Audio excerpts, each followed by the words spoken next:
Bismillahirrahmanirrahim. Orang yang tidak paham bahwa duduk di majelis taklim itu dia sedang di taman surga, sehingga masih banyak yang tidak tertarik untuk hadir ke majelis taklim. Tapi kalau majelis permainan enggak diundang saja datang. Coba saja buat konser musik, yang jauh saja datang, hujan-hujan aja dilabrak sama dia. Karena hilangnya iman, sehingga tidak tertarik dengan itu. Padahal seorang mukmin itu tidak akan kenyang untuk melakukan sesuatu sampai kedua kakinya masuk ke dalam surga. Abu Bakar sendiri mengatakan, kalau hanya satu kaki saja masuk ke surga, kata Abu Bakar, aku belum puas sampai dua-duanya masuk surga, baru aku puas, katanya. Karena tujuan hidup manusia itu hanya mengharap surga, apalagi coba kita hidup di sini kalau bukan karena ingin masuk surga. Dunia ini tempat bala, kata ulama. Banyak ujian, banyak cobaan, gitu ya. Tidak ada yang sempurna di dunia ini.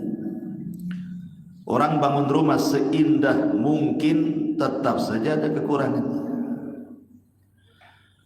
Orang dapat pasangan awalnya dianggap sempurna di mata dia, setelah dijalani banyak juga kekurangannya. Dan begitu seterusnya, karena kesempurnaan hanya ada di surga. Pada kajian di sore hari ini kita akan membahas tentang al-a'mal, amalan-amalan. Kalau kita melakukannya, maka Allah Subhanahu wa ta'ala janjikan surga kepada kita. Entah cukup waktunya atau tidak, karena saya akan sebutkan 40 amalan penyebab orang masuk surga. Ma'asyiral muslimin yang dimuliakan Allah Subhanahu wa ta'ala, di dalam hadis yang sahih dan disahihkan oleh Syekh Nasiruddin Al-Albani rahimahullahu ta'ala dalam Sahih At-Targhib dari Abi Sa'id Al-Khudri radhiyallahu anhu, kata Nabi sallallahu alaihi wasallam, khamsun man 'amilahunna fi yaumin katabahu Allahu min ahlil jannah. 5 perkara yang kalau seandainya diamalkan pada satu hari, maka Allah Subhanahu wa ta'ala akan jamin padanya surga. Kemudian Nabi SAW menyebutnya, yang pertama, man ada maridah, siapa yang mengunjungi orang sakit. Yang kedua, wa syahida janazatan, siapa yang mengikuti jenazah, tentu bagi laki-laki. Yang ketiga, wa shama yauman, dia berpuasa dalam satu hari, entah Kamis, entah Senin, entah puasa Daud, entah ayyamul bid. Wa raha yaumal jum'ah, dan pergi menuju masjid di hari Jumat. Ini pun khusus laki-laki. Wa a'taqa raqabatan, dan dia memerdekakan budak. Saya jelaskan yang 5 dulu, baru kita lanjut yang seterusnya. Pertama, ada maridah, mengunjungi orang sakit. Banyak keistimewaan yang Nabi SAW sebutkan orang-orang yang datang menjenguk orang sakit itu. Kata Nabi SAW, idza 'ada ar-rajulu akhahul muslim masya fi khirafatil jannati hatta yajlisa, fa idza jalasa ghamarathu ar-rahmatu, fa idza kana ghudwatan shalla alaihi 70,000 malakin hatta yumsi, wa in kana masa'an shalla alaihi 70,000 malakin hatta yusbiha. apabila seseorang menjenguk saudaranya yang sakit, maka seakan-akan dia berjalan sambil memetik buah-buah surga. Subhanallah ya para ummahat. Jadi kalau ibu-ibu ini menjenguk orang sakit itu sepanjang jalan, seolah-olah ibu itu memetik buah surga. Cukup sampai di sini? Tidak. Apabila sudah duduk, maksudnya duduk menghadap orang yang sakit itu, maka diturunkan padanya rahmat dengan sangat deras. Cukup sampai di sini? Tidak juga. Allah berikan lagi keutamaan. Apabila menjenguknya di pagi hari, maka 70.000 malaikat mendoakannya agar mendapatkan rahmat hingga di waktu sore tiba. Dan apabila menjenguknya di sore hari, maka 70.000 malaikat mendoakannya agar diberikan rahmat hingga di waktu pagi pula. Subhanallah. 3 keistimewaan besar orang yang menjenguk orang sakit ini. Pertama, memetik buah surga sepanjang perjalanan ke rumah orang sakit. Yang kedua, diturunkan rahmat sangat deras kepadanya. Yang ketiga, didoakan 70.000 malaikat. Luar biasa ya. Kenapa? Karena kalau kita lihat orang sakit ini terkadang penyakitnya sudah sakit, tetapi jauh lebih sakit lagi kalau tidak ada yang mengunjungi. Sakitnya sudah sakit terbaring itu, tapi ketika sudah tidak ada yang mengunjungi, makin sakitnya. Sekarang coba di masyarakat kita ini, kalau ada orang sakit, berapalah kita sebagai kawan menjenguk ke kawan kita yang sakit itu? Berapa kali? Seminggu sekali, sebulan sekali? Mungkin sudah bosan, 2-3 kali ya sudahlah, kan gitu ya. Dibiarkan saja kawannya sakit, tidak pernah dijenguk. Paling tinggi kalau sudah lama sakitnya, apalagi sampai menahun, paling yang bisa merawat dia itu ya orang yang mencintai dia saja, entah istrinya, entah anak-anaknya. Terkadang ada juga yang istri tidak berakal kan, ya bu ya, tidak berakal, lama ngurus suami, ngapain juga, bagus minta cerai kawin lagi, kan itu ya. Jadi orang sakit itu sebenarnya dia butuh motivasi dari orang-orang yang mengunjunginya. Karena orang sakit itu dia kalau senang hatinya bisa mengobati penyakitnya. Makanya kenapa keistimewaan orang yang mengunjungi orang sakit itu besar? Karena menjadi motivasi untuk kesembuhan penyakitnya. Ma'asyiral muslimat yang dimuliakan Allah Subhanahu wa taala. Makanya kenapa Rasul menjadikan satu hak bagi seorang muslim kepada muslim yang lainnya. Salah satunya adalah mengunjungi orang sakit. Kalau saudara kita muslim sakit, kunjungi. Itu hak seorang muslim. Dia punya hak untuk menuntut, kenapa kalian tidak mengunjungi aku? Di dalam sebuah hadis Nabi SAW juga mengatakan, at'imul ja'i' wa'udul maridha wa kafful 'ani. Berilah makan orang yang kelaparan, jenguklah orang yang sedang sakit, dan bebaskanlah saudara muslim yang tertawan. Tetapi walaupun demikian, tentu harus paham adab-adab orang mengunjungi orang sakit itu. Apa adabnya? Pertama, doa. Kita doakan kesembuhan. Kemudian kalau kita punya keahlian meruqyah, ruqyah sebelum meminta diruqyah. Karena orang yang meminta ruqyah itu disebutkan dalam hadis yang panjang akan mengeluarkan dari 70.000 orang yang masuk surga tanpa hisab dan adab. Maka sebelum dia minta ruqyah, kita ruqyah dulu, supaya saudara kita tidak masuk dalam hadis tadi. Kita doakan kesembuhan, la ba'sa tahurun insyaallah, syafaqillah kalau perempuan, syafaqallah kalau laki-laki kan. Kemudian kita tawarkan, mau enggak saya ruqyah? Ya tentu sesama akhwat kan itu ya. Kemudian yang kedua, su'alul marid an halihi. Enggak apa-apa basa-basi, tanyalah kondisi sakitnya.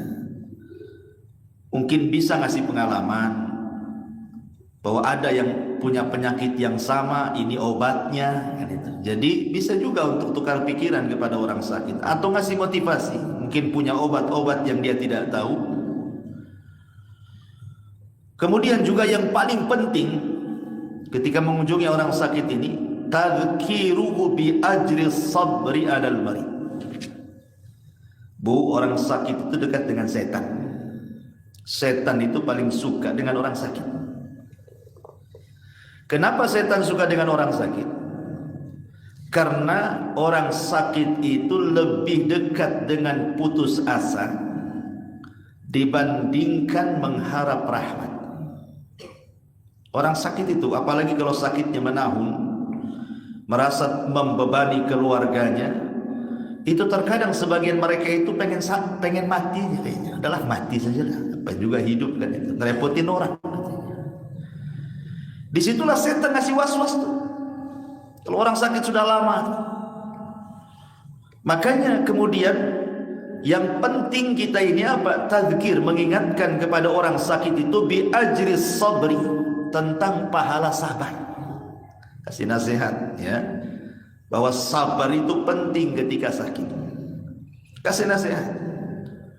Bilang saja sama dia, mudah-mudahan sakitmu ini mengangkat derajatmu dan boleh jadi menggugurkan dosa-dosamu. Ingatkan soal itu. Ingatkan soal kisah Nabi Ayub, bagaimana diuji oleh Allah 18 tahun lamanya dengan penyakit yang luar biasa yang belum pernah ada di kaumnya. Ingatkan soal itu. Kemudian juga yufsahu lahu fil amal. Kasih motivasi, angan-angan kesembuhan. Tenang, ada juga kok di sana itu sama penyakitnya, tahu-tahu sembuh aja. Kasih semangat seperti itu. Walaupun sebenarnya penyakit yang dia alami itu susah untuk sembuh, tapi kita ngasihlah perasaan itu harapan kesembuhan, supaya jangan putus asa. Kemudian yang penting juga nih, kalau mengunjungi orang sakit bu ya, ingatkan kebaikannya, apalagi sakitnya parah. Kalau nampak nih sakitnya parah dan mau mati nih, ya kan? Maka ingatkan kebaikan. Walaupun dia orang jahat, ingatkan kebaikan. Walaupun dia tukang gibah, tukang namimah gitu ya, ibu benci dengan dia. Jangan sampai ditampakkan kebenciannya, puji amalannya. Karena biasanya orang yang sakit parah, apalagi mendekati kematian, itu perasaan takutnya lebih besar dibandingkan perasaan harapnya. Dia takut, dia akan teringat dosa-dosanya. Kemudian teringat bagaimana azab kubur, neraka, itu pasti akan teringat tuh. Makanya kita hilangkan itu ingatan-ingatan itu dari orang sakit, kasih harapan. Dengan cara apa? Ingatkan amal soleh dia saja. Ya bu ya, nanti kalau ada orang sakit, kami ini orang baik, cepat sembuh, walaupun dia jahat, cepat sembuh gitu ya. Biar kita bisa ngaji, biar kita ke masjid gitu. Jadi ingatkan kebaikan, jangan diingatkan maksiatnya. Cepat sembuh supaya gibah lagi kita, diingatkan pula dengan dia. Jadi nanti makin takut dia, diingatkan kebaikan supaya kalaupun Allah takdirkan dia mati, maka dia membawa amalan terakhir apa itu? Husnudzan billah. Dia ketika mati itu berbaik sangka dengan Allah. Boleh jadi itu amalan terakhir yang dia bawa, boleh jadi pula itu pula yang membukakan pintu surga bagi dia. Ma'asyiral muslimat yang dimuliakan Allah Azza wa Jalla, ini yang pertama. Yang kedua, ittiba'ul janazati was salatu 'alaiha. Mengikuti jenazah tentu ini bagi laki-laki, karena dalam riwayat Ummu Salamah, wanita itu tidak dianjurkan mengikuti jenazah. Di rumah sajalah wanita itu. Biar itu tugasnya laki-laki. Cukup ibu mendoakan. Dan ingat, orang yang mati itu, dia butuh 3 kalimat dari kita.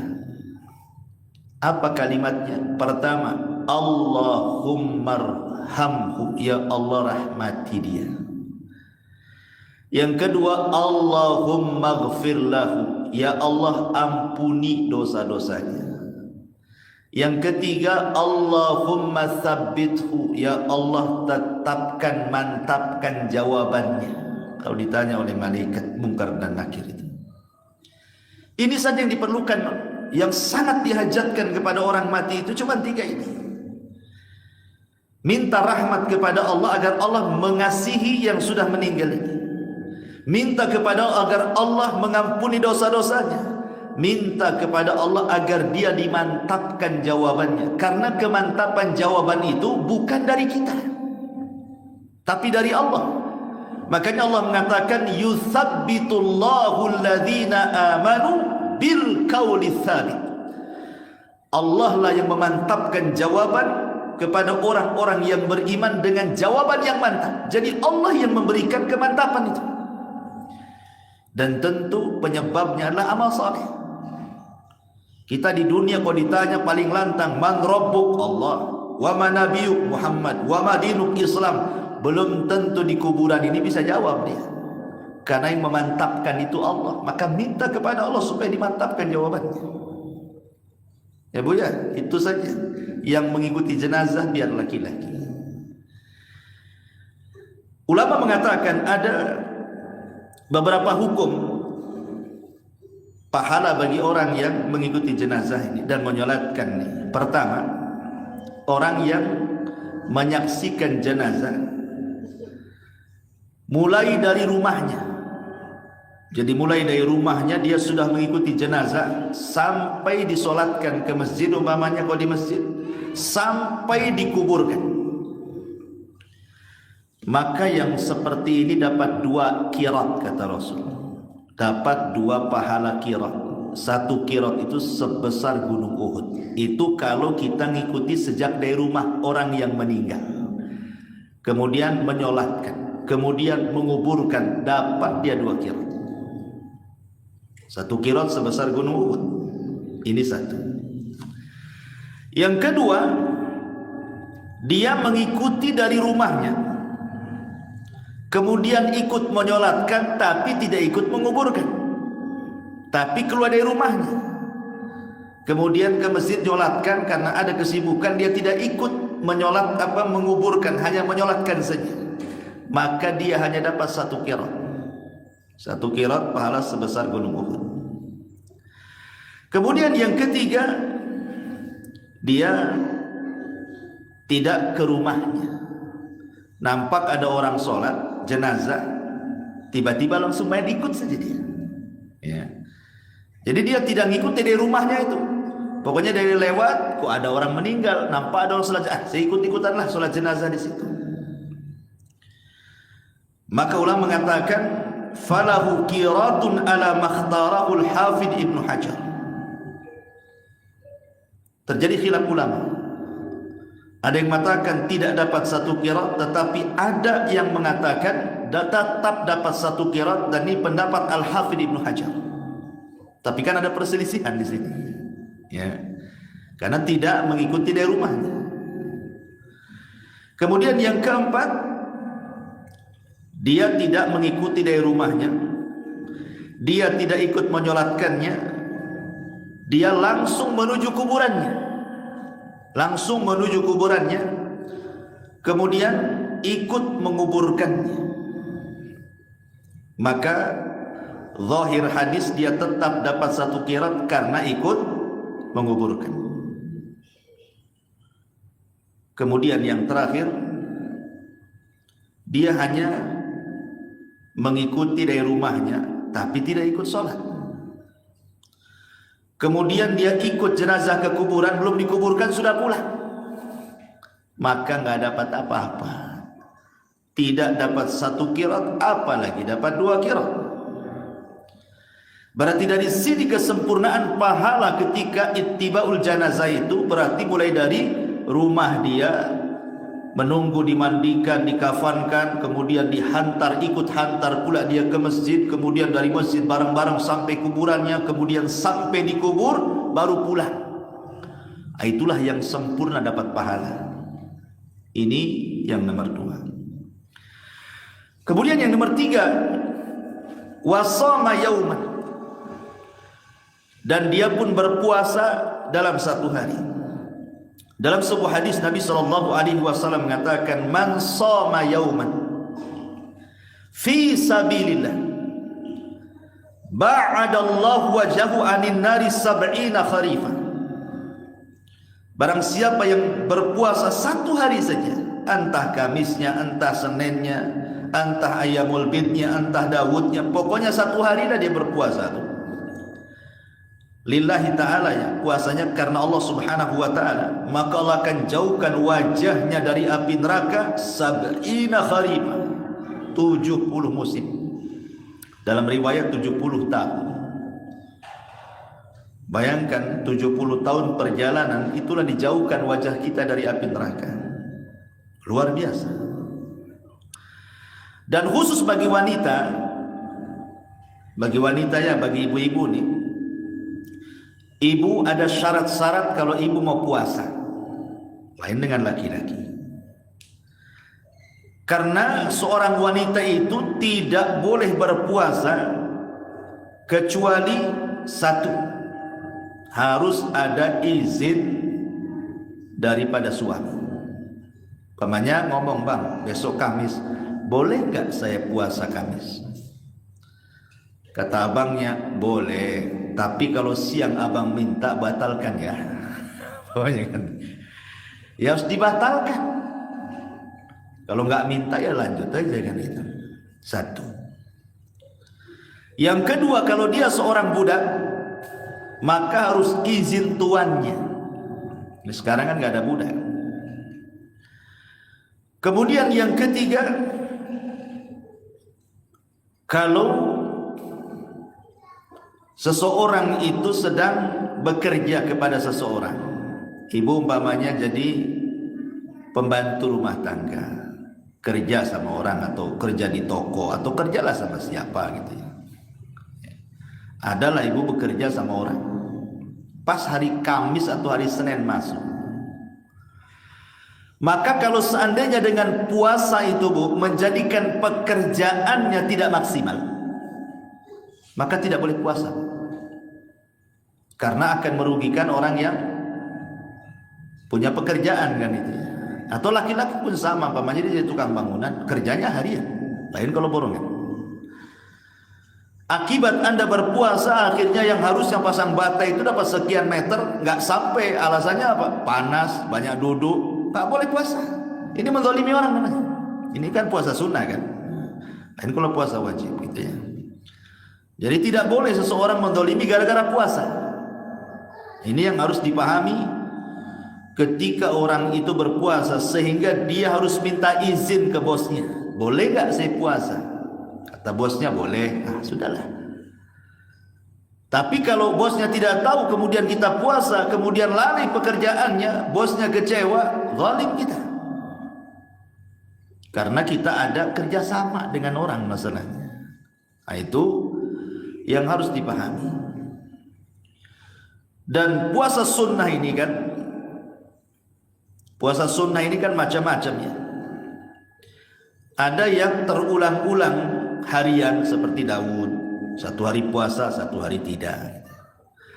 Ada yang terulang mingguan seperti Kamis dan Senin, itu kan terulang mingguan. Ada yang terulang bulanan seperti puasa Ayyamul Bid, tanggal 15, 14, 13 kan itu ya, terulang setiap bulan. Tetapi ada terulang setahun sekali seperti puasa Arafah, kan setahun sekali jatuhnya tuh ya. Kemudian puasa 10 tanggal 10 bulan Muharram, atau puasa Syawal atau 9 Dzulhijjah gitu ya. Nah, itu kan terulang. Atau memperbanyak puasa sunnah di bulan Sya'ban, itu kan setahun sekali. Tapi yang harus diketahui bagi ibu-ibu, tetap kalau ibu mau puasa sunnah dan ibu punya suami, minta izin dulu. Ini yang ketiga. Kemudian yang keempat, waraha ila al-jum'ah. Ini bagi laki-laki. Bagi laki-laki dia bergegas pagi-pagi itu sudah berangkat menuju sholat Jumat. Kenapa? Karena ada hadis yang mengatakan idza kana yaumul jum'ati waqafatil malaikatu 'alal masjid yaktubunal awwal fal awwal. Apabila datang di hari Jumat, maka malaikat akan berdiri di pintu masjid kemudian mencatat siapa yang pertama masuk. Kemudian setelahnya, kemudian setelahnya.